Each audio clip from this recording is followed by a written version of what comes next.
आज आपण बनवणार आहे वाटाणा मसाल्याची भाजी। त्यासाठी मी अर्धा किलो वाटाणा शेंगा घेतलेल्या आहे सोलून। चला तर आता आपण भाजी करायला सुरुवात करूया। लसूण कुटून घ्यायचा। 4 उभे मी तेल टाकत आहे। कुटलेला लसूण टाकून घ्यायचा।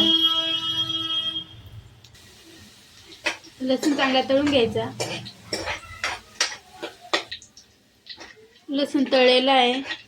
मी त्यात दालचिनी आणि तेजपत्ता टाकत आहे आणि आता धनिया पावडर टाकून देते। धनिया पावडर चांगली तळलेली आहे। त्यात आता मिरची पावडर टाकूया। 1 चमच मी मिरची पावडर घेतलेली आहे आणि 1/2 चमच हळद घेतलेली आहे आणि 1 चमच अंबारी मसाला घेतलेला आहे। त्यात आता पाणी टाकून देऊया। थोडं पाणी टाकून घ्यायचं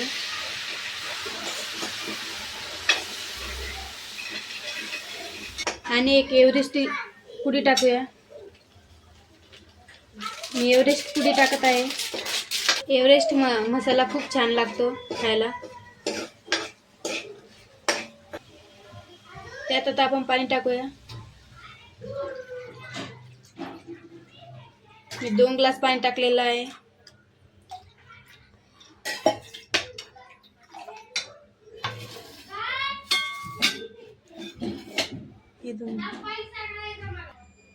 आता वाटाणे धुवून घेऊ। भाजीला उकळी येऊ दे, नंतर वाटाणे टाकायचे। हे बघा उकळी आलेली आहे भाजीला। आता आपण त्यात वाटाणे टाकूया।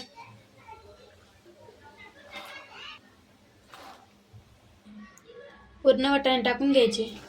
चवीनुसार मीठ टाकायचं। थोडंसं कोथिंबीर टाकून घ्यायचं। 10 ते 15 मिनिटं भाजी शिजून घ्यायची।